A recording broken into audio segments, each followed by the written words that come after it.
Deputado, boa tarde. Uma alegria muito grande, Duda. Bom ano para você. Primeira vez nós nos encontramos em 2012. Sentindo falta do Samuel, que não está por aqui, né? Está em São Paulo. Está de folga, tá certo? Mas está muito bem substituído, hein? A Nádia faz um visual, compõe bem, querida que é. Pelo menos tá na forma e no conteúdo. A imagem é bem mais bonita que a imagem do Samuel. É verdade. Não é isso, né?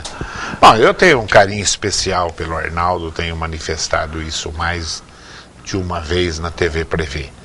E estou feliz de ver que a grande mídia hoje explora esse competente deputado Arnaldo Jardim de uma maneira que me agrada muito, deputado. Não consigo mais ligar na grande mídia que não aparece lá o meu grande amigo Arnaldo Jardim. Opa, que bom, Duda. Eu que agradeço muito a você. Primeiro por ter sido sempre esse amigo que eu tenho muita honra de tê-lo e saudá-lo. Hoje eu trouxe até um desafio para o Duda, que depois do programa vou contar para vocês o que estou propondo para ele, tá certo? Mas realmente o Duda se referiu a um fato que aconteceu agora no começo do ano e que significa nossa responsabilidade. Posso explicar um pouco para os telespectadores? Faço questão. Quando, agora, durante o mês de janeiro, há o chamado recesso parlamentar, a Câmara e o Senado e o Congresso Nacional, portanto, não estão reunidos, você constitui, os 513 deputados se reúnem, escolhem 17. Os 81 senadores se reúnem, escolhem 8. Se juntam os dois, fazem 25 parlamentares, que constitui uma chamada comissão representativa, que nos casos de emergência, alguma votação que se faça indispensável, algum crédito extraordinário, eles têm poder de decisão, falam pelo Congresso Nacional. E eu, com muita honra, é o 3º ano consecutivo que fui eleito pelos meus pares deputados para integrar esta comissão. E nós tivemos agora, no começo do ano, infelizmente já uma repetição, nós tivemos os dramáticos problemas que não estão encerrados, podemos ainda ter. Próprio estado de São Paulo, ontem nós tivemos chuvas muito graves aqui na nossa região, daqui a pouco nós podíamos falar sobre o que foi enfrentado em Bocaina, onde eu estive. 3 pontes rodaram. Agora há poucos instantes a Nádia falou do nosso desafio na ligação até Iacanga, também. Ao diálogo que nós tivemos com o DR. Eu tive hoje com o Denis, do DR, também posso talvez detalhar mais algumas informações, mas tudo isso dentro de um contexto de catástrofe, desastres, enchentes que ocorreram. E é por conta disso que eu acabei, aí dei uma entrevista no Jornal Nacional, vários espaços da mídia veicularam, quando nós conseguimos e insistimos e levamos o ministro da Integração Nacional para analisar as ações e, lamentavelmente, as inações que ocorreram de prevenção com relação às enchentes. Então por conta disso, foi um ano aí que começou bastante animado, graças a Deus com muito trabalho, e que nós estamos fazendo questão de levar isso com muito rigor, com muito afinco, por conta do que significa para milhares de brasileiros, obviamente. Resumindo, o ministro protegeu as suas bases mesmo. Protegeu de uma forma clara. O estado de Pernambuco levou 28% das verbas desenvolvidas, as verbas foram muito menos do que estava disponível, revelando, portanto, uma incompetência também do ponto de vista administrativo, e como se isso não bastasse, um descritério naquilo que foi feito. As verbas, poucas, porque houve ineficiência, as verbas que foram concentradas em Pernambuco de uma forma descriteriosa, elas também acabaram se concentrando com verbas de remediação, e não como de prevenção, como seria o correto se fazer. As verbas no Rio ocorreram mesmo, aquele monte de desvio que a mídia explora, prefeitos ao invés de distribuir verba, desviou verba de recuperação das serras lá no Rio de Janeiro? Infelizmente os sinais são estes. Há ainda uma apuração que está por se fazer, e isso é gravíssimo. Isso precisa ser rigorosamente apurado e as pessoas punidas. Mas tem um outro lado, para ficar na análise ainda também do Ministério, Duda, que é surpreendente. Por exemplo, o município de Friburgo, eu fui levantar os dados. Me lembrei no dia que o ministro foi, que foi exatamente no dia, o ministro foi no dia foi há 2 semanas atrás, hoje nós estamos no dia 20. 19, o ministro foi no dia 5, numa quinta-feira lá, tá certo? E naquele dia fazia exatamente 1 ano que em Teresópolis tinham sumido, falecido, morrido, é a expressão, 486 pessoas. E o município vizinho de Friburgo apresentou no Ministério da Integração 11 projetos de prevenção. Dos 11, 9 não chegaram a receber parecer, análise do Ministério. 2 receberam então, parecer. Aquilo que ele fala que é ausência de projeto não é verdadeiro também. Não receberam análise. Então aquilo ficou elucidado. Eu apresentei os dados, está aqui, ó. Então o Estado de São Paulo apresentou 260 projetos, município e Estado juntos, integrados. 10 mereceram análise, os restos não foram nem analisados. Tá certo? Então foi evidente um descritério, lamentavelmente, porque não é uma questão política. Por que a é uma questão de vida. Protegeu a imagem do ministro? Eu acho que tem a ver com um outro assunto que você me perguntava um pouco antes aqui, que é o seguinte: a presidente está presa de um determinado sistema em que a conquista da maioria parlamentar se dá a partir da cessão de espaços administrativos. Enquanto persistir essa situação, há uma situação de dependência. A negociação vai até um ponto, quando o partido estrila, não se consegue fazer uma mudança que vá além de nome, que seja uma mudança de estrutura, de conteúdo, da forma como se ganha exatamente essa maioria. Então, o partido estrilou, ela achou que ia dar uma instabilidade e ela recuou naquilo que deveria ser uma averiguação mais rigorosa, séria, daquilo que foi uma ineficiência clara do governo para atuar nesse setor. Arnaldo, você é membro da Comissão de Transportes. O que tem de que realmente vai se apertar mais ainda a lei seca? Porque é um absurdo. Hoje a mídia, qualquer uma que você vê, todo dia tem gente alcoolizada, atropelando criança, velho, pedestre, trombando, batendo num montão de carro. De que maneira dá para apertar mais a lei seca?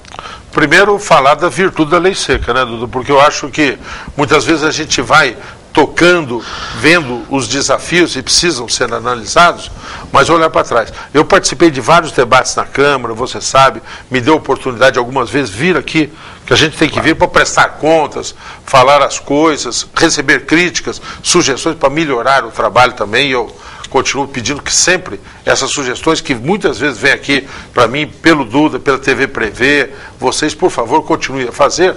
Mas eu tenho uma satisfação muito grande de ter na Câmara votado a lei seca. E os dados são muito bacanas. Ou seja, você tem um comparativo entre o que existia antes da lei seca e depois, e diminuir o número de mortes, Duda. Poxa, uma morte já teria valido a pena, mas foram centenas de pessoas que deixaram de morrer. Agora, precisamos de avançar mais. Em que sentido que nós devemos avançar mais? Melhorar a fiscalização. É verdade, ela precisa ser feita, fortalecendo os instrumentos de fiscalização, aperfeiçoando e também cada um de nós cobrando.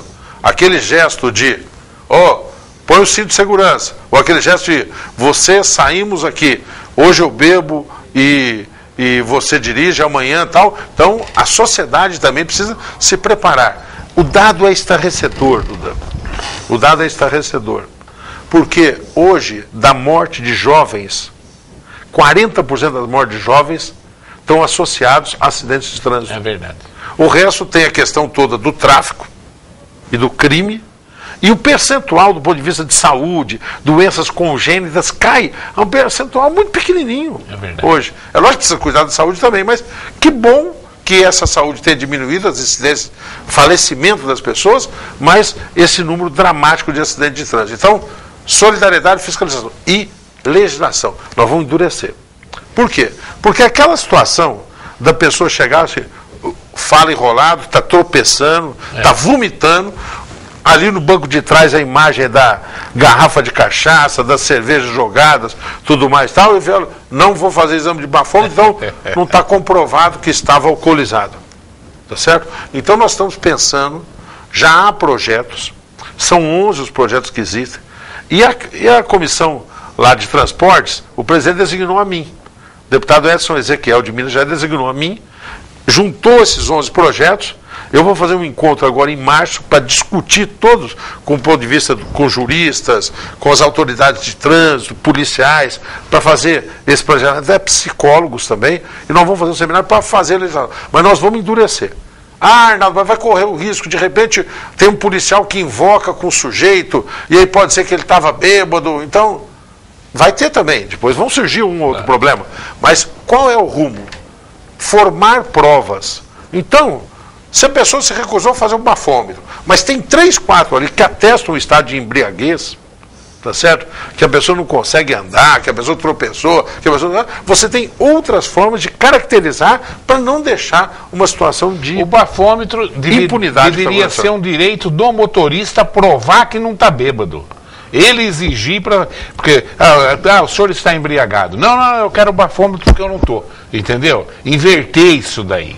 O ônus da prova. O ônus da prova. Isso é uma abordagem interessante. Entendeu, Sabe, né? que você é o primeiro que faz isso? Quer dizer, é que a gente partiria do suposto de que a pessoa é culpada. Claro. E ele faria... Então tem que analisar um pouco juridicamente, mas o caminho é esse. Nós vamos endurecer, permitir formar provas de outra forma para aumentar a responsabilização, diminuir a impunidade. E eu tenho certeza que nós vamos, com isso, colher vidas, coisas mais saudáveis, evitar uma série de fatos que tem aí, Arnaldo, sistematicamente. nesses últimos 90 dias, foi brincadeira o que teve acidente com pessoas alcoolizadas, né, Arnaldo? Foi. A mídia explorou muito isso daí, impressionante, viu? Acho que vai ser uma boa causa aí dessa retomada dos trabalhos. É uma causa importantíssima. Já os telespectadores já estão aqui, ó. Vamos começar com o Pedro Valentim hoje, olha lá. Deputado, a Justiça está propondo que pessoas moradoras que não deixam os agentes da dengue adentrarem nas suas residências poderão ser punidas até com prisão por desobediência. O senhor concorda com esta medida? Ô Pedro, eu concordo. Eu sou uma pessoa que é muito respeitosa, tento ser, do direito da individualidade, de cada um de nós poder ter o seu espaço a salvo da organização do Estado. Agora mesmo, teve um debate muito importante que está acontecendo nos Estados Unidos, o professor Duda sabe isso, sobre a questão de pirataria, privacidade, como é que fica a questão da internet, tudo mais e tal. Meu caminho é sempre o caminho da afirmação do indivíduo, mas só como é a questão do trânsito, tem a ver essa conversa, tá certo? Você tem uma liberdade até o ponto que a sua liberdade não significa um comprometimento do coletivo. Então, se você, no seu quintal, tem um lugar que é criador do mosquito da dengue, você não vai depois falar para o mosquito, olha, você só pica aqui em casa, tá certo? Então, eu acho que quando tem algo que coloca em risco o coletivo, tem que se subordinar. Então, deve ser feito de uma forma cuidadosa, é lógico que não é para atropelar, entrar violentando e querendo ser ali dono, com cuidados, com evidências de que tenha, mas a pessoa não pode, tá certo? Preservando a si, comprometer o coletivo, um conjunto de pessoas. Não vale para o que dirige alcoolizado, não vale para aquele que não cuida e permite a proliferação do mosquito da dengue. Eu não sei, eu vi na Globo, não sei em que estado que foi isso, não sei como é que o município, eles transformaram em lei isso lá. Se a pessoa entrou uma vez, achou mosquito, entrou a segunda, achou mosquito, entrou a terceira, achou mosquito, vai responder por processo crime. Eu vi na Globo isso e depois eu não vi falar mais nada. Eu não sei se é projeto, isso lá na Câmara Federal não tem nada disso. Não tem um projeto sobre isso, específico que eu saiba não.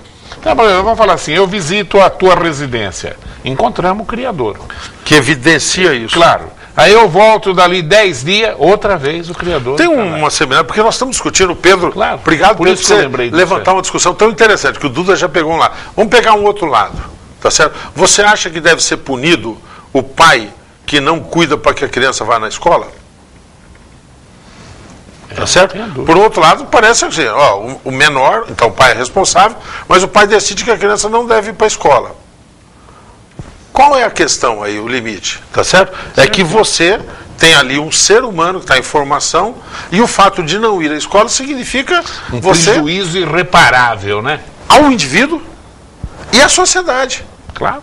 E o potencial de que essa pessoa que acaba saindo do convívio social possa depois ser um elemento de perturbação. Então, mas é muito bacana esse assunto que você suscitou, porque ele tem toda essa abrangência. Mas, regra geral, acho eu, tá certo? O coletivo tem que ser respeitado. As individualidades serem preservadas, mas desde que não afetem um interesse comum. Júlio César, estudante. Aliás, deixa eu falar porque esse assunto eu acho tão interessante, porque acho que é estimulante. É uma discussão que nós estamos tendo também, que tem a ver com as enchentes. Ah, mas o que tem a ver com a enchente? Tem a ver com a enchente, que é o seguinte: ocupação de encosta. Verdade. Ocupação de encosta. Da onde que surgiram? Os desastres naturais estão se tornando mais graves por conta da questão das mudanças climáticas. Tá certo? Esse próprio caso agora, que nós nos referimos no começo, de Iacanga. Tá certo? Ali o volume de água, o projeto de engenharia não tinha previsto. Nunca se imaginava que fosse ter aquele volume de água. Hoje, os desastres e a ocorrência toda dessas circunstâncias se devem a dois fatores: ocupação irregular de encostas, onde os deslizamentos ocorrem, tá certo? E a questão de gestão de água, porque grau de impermeabilização, tudo asfaltado, tá certo? Assoreamento de córregos menores. Então você tem nos grandes cursos uma concentração e repentina. Do dia para a noite, se eleva 5, 6 metros o nível de um curso d'água, de um rio ou de algum lugar, tá certo? Então, quando o sujeito vai, sobe uma encosta, se posiciona, por uma questão de necessidade, ninguém tem prazer de ficar subindo o morro e botando a sua casa, quer dizer, porque tem um problema de moradia e tudo mais e tal, o poder público tem que zelar para tirar, porque preserva a própria pessoa e, segundo, evita um dano para o coletivo. Então, são sempre essas incidências de como é que convive o interesse coletivo com a iniciativa individual.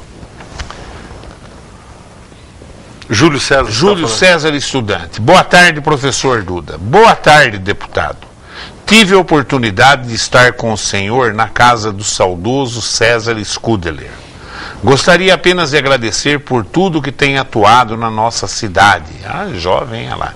Ressalto apenas a obra no zoológico, a cobertura do pátio da PAI. Informado aqui, ó. 120 mil de recape asfáltico. 300 mil na UPA do Meridota. Tá funcionando. Você foi visitar já? Ô Júlio, você está sendo tão gentil que daqui a pouco vão achar que eu combinei com você. Mas não tinha a menor ideia. Continua Quero aqui, te agradecer muito aí. E ele manda um fraterno abraço, viu? Que bom. Júlio César, estudante de engenharia civil. Muito obrigado, Júlio. Colega meu de futuro de profissão, mas ele faz uma menção, fora da delicadeza aí de se referir a fatos como esse, Duda, ao nosso querido César Scudeler, um jovem que tão prematuramente se foi, então que nós todos possamos nos lembrar dele aí e reiterar que ele faz muita falta, né, para todos nós aí. Muito obrigado, Júlio, pelas palavras. E ele manda um fraterno abraço. Esse fraterno aí traz, entre linhas, um código maçônico, viu? Né? Muito obrigado. Talvez ele seja. Como é que chama? A maçonaria tem. Quando é jovem, entra na maçonaria, como é que chama? Tem um termo, esqueci. Eu vou me lembrar daqui a pouco. Vou me lembrar daqui a pouco. O Leandro, do centro da cidade. Deputado, o que o senhor poderia fazer em Bauru a respeito do tratamento de esgoto com recursos do governo federal? Observação: a exposição na mídia que o professor Duda citou se deve a assessor do deputado na região, o Arnaldinho. Quer dizer que... aqui na mídia de Bauru, sim, o Arnaldinho é um fiel escudeiro do Arnaldo Jardim. Mas o Arnaldo hoje está na Globo, na Record, na grande mídia hoje, dando um apoio excepcional. O Arnaldinho aqui na nossa humilde Bauru faz um trabalho maravilhoso. Querido, né? Valioso, né, o Arnaldo. O Arnaldo Xará, que é nosso presidente do PPS aqui de Bauru, agradecer a ele por esse carinho todo. Leandro, eu topo muito contribuir para essa questão do tratamento de esgoto, até porque nós vamos ter reclamações crescentes. Ontem mesmo eu tive visitando algumas cidades. Nós estivemos lá em Bocaina ontem pela manhã lá com o prefeito Kiko, e aliás nós vamos inaugurar um conjunto habitacional fantástico lá, que é inovador. Foi uma coisa cultivada, me permita fazer uma referência breve aqui, professor Duda, porque tem calçada ecológica, por conta até dessa questão de enchentes, são calçadas que têm uma faixa para diminuir a impermeabilização, em que a água se infiltra, exatamente, tá certo? Todas as casas terão aquecimento solar. Maravilha. Tá certo? Tem um sistema de ventilação diferenciado, então uma coisa muito interessante. Mas ali teve uma reclamação, que é exatamente o esgoto de Bauru, porque eles estão cuidando disso. Aí eu estive depois à noite, ontem, numa reunião com vários amigos de Pederneiras. Tanto mandar um abraço ao nosso querido Rubens Cury, que é uma pessoa muito querida de todos nós, como mandar um grande abraço para o Zé da Purina, que estava conosco na reunião, estava também o Ricardo Salim e estava o Zezé Pegatim. E nós começamos a discutir isso também. E eles reclamando da questão do esgoto, porque o esgoto vai e depois para ali num braço do Tietê, próximo de Boracéia, que é um remanso que tem ali, onde o pessoal acredita muito na questão do esgoto de Bauru. Do ponto de vista de emendas parlamentares, afora essas que até gentilmente o Júlio César se referiu, que nós conseguimos ajudar da PAI, do SEAC, recurso para a área de esportes, agora a UPA, que nós conseguimos lá do Chapadão, atrás do Meridota, que nós conseguimos recursos também, algumas contribuições que nós tivemos aqui em Bauru, eu subscrevi ao lado de outros parlamentares, porque aí tem que ser uma iniciativa coletiva, os recursos que estão viabilizando a retomada do viaduto e a conclusão do viaduto. E em seguida, ou ao mesmo tempo, trabalharmos pela questão do tratamento de esgoto. Eu acho que é uma coisa fundamental. A presidente está por anunciar agora um PAC específico para a área de saneamento. Então vou, ao lado de outros aqui, trabalhar para que nós possamos ter realmente aí mais ênfase na questão do tratamento de esgoto do nosso Bauru. O telespectador Aldo, ele acha que a bebida tinha que ser varrida dos meios de comunicação, da propaganda nos meios de comunicação. Isso é anticonstitucional ou é possível isso? Não, é possível. É possível, nós estamos estudando, Aldo, endurecer ainda mais a legislação. Há algumas restrições, nós queremos aprofundar a restrição de horário, tá certo? Sobre a questão de varrer totalmente, não há consenso. Há aí uma disputa, então, acho que é uma tese que ela não vai conseguir provar. Então, como é que nós vamos fazer? Primeiro, restringir do ponto de vista de horário e restringir do ponto de vista de conteúdo, porque o problema da bebida e da propaganda, que é muito coisa, ela tem um lado, que é o lado, primeiro, de pegar o jovem particularmente e a criança. Nós tivemos um caso, não foi tão divulgado assim, mas certamente o professor Duda ouviu e você que se preocupa com a questão, que foi a Cerezer, uma fábrica tradicional de espumantes no Brasil, que fez um espumante não alcoólico, pequenininho, de champanhe, que é um espumante, tá certo? Que era pequenininho, uma garrafinha para criança, colorida, tudo mais e tal. Era não alcoólico, não alcoólico. Mas o que era aquilo lá? Já era uma preparação de uma predisposição para o consumo. Tem a dúvida. Tá certo? Então, ser mais endurecer com relação a isso, aspectos que associam a questão de beber a jovem, beleza, sexo e vitorioso. Quer dizer, a bebida está associado a inapetência sexual, muitas vezes, tá certo? A pessoa tem compromisso do ponto de vista da saúde, ela não traz saúde, mas se associa, quer dizer, você vê ali a propaganda da cerveja na praia, com aquelas pessoas maravilhosas, pessoas absolutamente saradas, que se bebessem, tá certo? Sistematicamente, não teriam aquele corpo e não teriam aquela vitalidade. Então, a propaganda é realmente decisiva, a perspectiva é endurecer e ter critérios mais rígidos com relação a isso. Quais são os projetos do PPS para as próximas eleições em Bauru, Arnaldo? Nós temos há muito tempo construído aqui uma afirmação do PPS, né? E aí vamos nos referir mais uma vez ao Arnaldo Xará, como eu brinco com ele, o Arnaldo Ribeiro, que é o nosso presidente do PPS, que conduziu bem o PPS aqui. Agora mesmo o PPS vai fazer em março um debate sobre cidades sustentáveis, como uma tentativa de dar exatamente conteúdo há uma proposta que tem o PPS para a cidade. Nós também formamos uma bela chapa de vereadores. Nós temos uma atuação destacada do Amarildo, que é um vereador muito atuante do PPS, com uma grande penetração aqui na cidade. Nós temos o nosso querido Rossi, tá certo? O nosso vereador muito atuante, faz um belíssimo trabalho social e que também se destacou muito. Nós temos a falta do nosso Jurandir, né? Que nas eleições há 4 anos atrás estava conosco.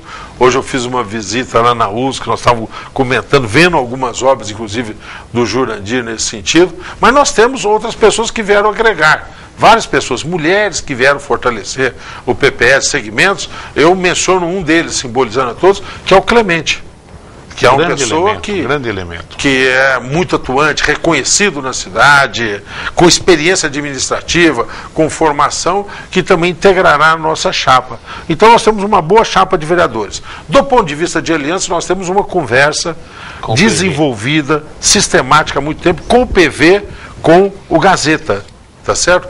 Que se propõe a ser candidato a prefeito. Não é uma decisão já totalmente tomada, mas é a nossa simpatia para nós caminharmos. E é muito melhor quando você caminha dentro de uma linha de coerência, não faz surpresas, né? Que tem gente que na época da eleição junta alhos e bugalhos, uma coisa que a população não entende muito. Então, é manter esse sentido de coerência, é o que o PPS de Bauru está buscando e que tem meu total apoio. Provavelmente, então, o PPS deve apoiar o Gazeta para prefeito de Bauru. Apoiar o Gazeta, disputar com uma boa chapa de vereadores e tentar contribuir nas eleições, levantando temas, ideias para o futuro. O Clemente seria candidato a vice ou candidato a vereador? Olha, é uma decisão que o partido vai tomar aqui, junto com ele. Eu acho que o Clemente, se ele perguntar a minha opinião, eu vou sugerir que ele saia candidato a vereador. Eu acho que nós temos, com todo respeito à Câmara Municipal, nós temos que dar uma fortalecida na Câmara, ele ali ao lado de outros que teremos certamente do PPS, eu acho que ajudaria a fazer da Câmara uma instância de mais debate, de discutir o futuro da cidade, com todo respeito, mas acho que a Câmara poderia ser um pouco mais ousada, ter mais iniciativa em termos de discutir o futuro da cidade, e o Clemente poderia contribuir muito para isso.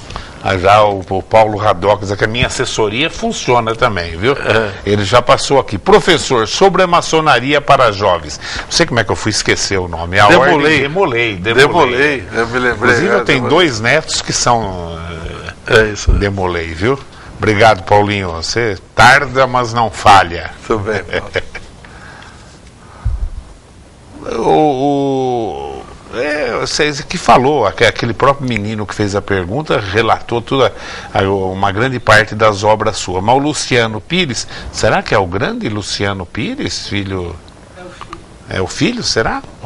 Luciano, um beijo para você. Deputado, quais as verbas que o senhor conseguiu para Bauru?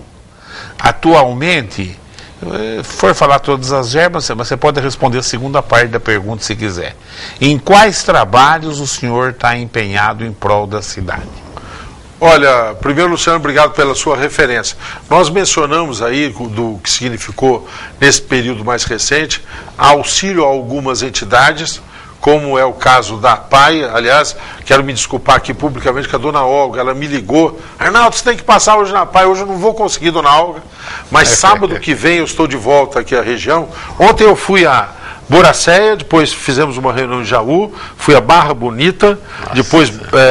Não, Boracéia não. Comecei em Bocaina, depois Jaú, Barra Bonita, depois fui a Boracéia, Itapuí e terminei fazendo uma reunião ontem à noite. Não foi, você tem uma votação estrondosa então, lá em Bariri. Ficou faltando Bariri. Eu sou cidadão de Bariri, hein? Bom, então... Tá. Título honorário. O Landão ligou antes de Bariri, me cobrando muito, e eu tenho que ir a Bariri, por várias razões. É muito.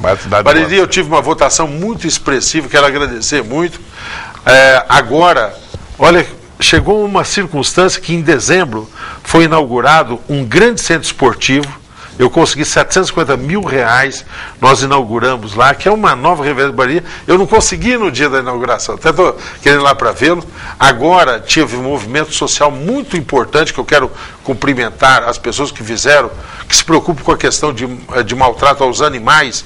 Eu consegui um recurso de R$150 mil para o canil municipal, que nós vamos ter em Bariri, mais uma vez saiu o dinheiro para a Santa Casa de Bariri, que nós conseguimos, e consegui mais um recurso para pavimentação que o prefeito Dito vai fazer lá em Bariri. Mas voltando, Luciano, não estou fugindo da sua pergunta, não. Fiquei devendo a ida a Bariri, fiquei devendo a dona Olga, né? E fiquei devendo a ida a Pederneiras. Então, sábado que vem eu vou a Lins, vou a Pederneiras também, vou dar uma passada, pretendo em Macatuba e vou ver como é que eu me encaixo para ir em Bariri.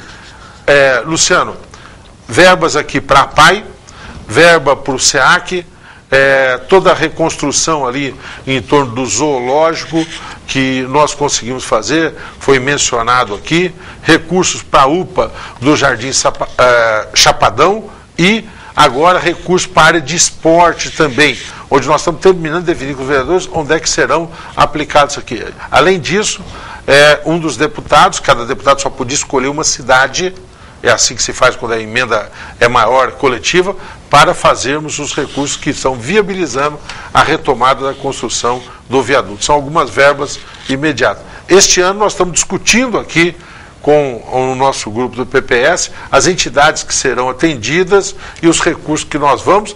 Próxima vinda do programa, se o Duda nos permitir, nós podemos anunciar isso também. Eu vou colocar aqui que o Renato Costa, boa tarde, deputado, e boa tarde, professor Duda. Olha aqui, deputado, não tem como o senhor convencer o professor Duda a dobrar com o senhor na próxima eleição? Eu já combinei com o Arnaldo, quando o Arnaldo for para a Inglaterra, eu vou carregar a mala do Arnaldo, entendeu, né? Muito obrigado a tudo que o senhor faz pela cidade de Bauru. Muito obrigado a você, Renato. Eu gostei muito dessa sua ideia.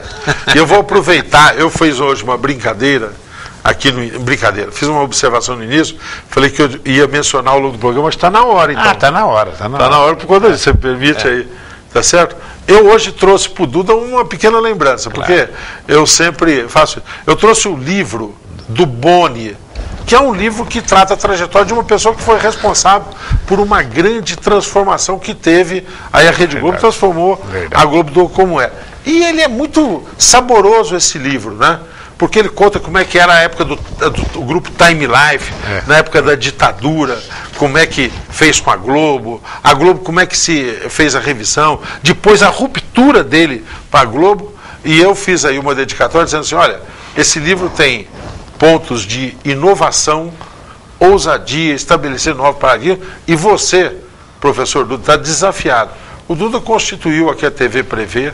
A TV Prevê tem sido fundamental para afirmar a cultura nossa da região, falar dos problemas da região de Bauru, agora com as nossas sedes que nós temos, lá na nossa querida Lençóis Paulistas, em Pederneiras, em Bariri, nós vamos ter isso multiplicado por cada uma das cidades. Eu fiz um desafio para o Duda escrever também um livro.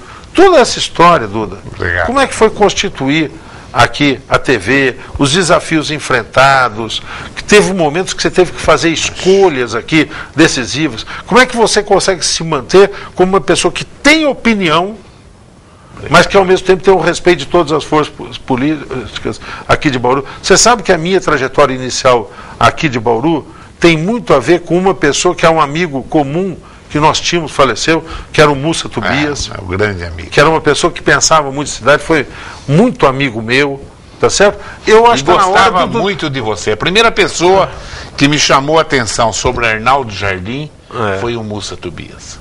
Falou, Duda, presta atenção nesse deputado. Eu já contei isso para você, foi a primeira pessoa. Então, até a minha amizade com o Pedro é decorrente da minha amizade com o Mussa Tobias, que era como irmão meu, em momentos difíceis meu, foi um cara que esteve do meu lado, foi um cara extremamente amigo. Você precisa contar isso tudo, Duda. Você tem um acervo de coisas que fazem a nossa história, que falam, viu, para um jovem como você, Renato, que é idealista, que conhece as coisas, se apaixona pelas coisas, tudo mais e tal, essas coisas é que vão dando a nossa história, criam as referências para o futuro. O Duda está desafiado e está na hora, Duda, tá certo? Tem que escrever um livro, sistematizar as experiências, tá certo? e depois também, aqui entre nós, falar baixinho para ele não ouvir, Renato. Aí com esse livro, nós vamos fazer campanha pro Duda. Eu gostei muito dessa ideia que você deu. Se você deixar eu ir para a Inglaterra com você visitar seus filhos, aí eu faço, Arnaldo. O Duda está se referindo à Inglaterra, acho que muitos sabem, é porque a minha esposa é diplomata de carreira, reside na Inglaterra, e a gente sempre conversa um pouco sobre isso. Verdade, tá bom?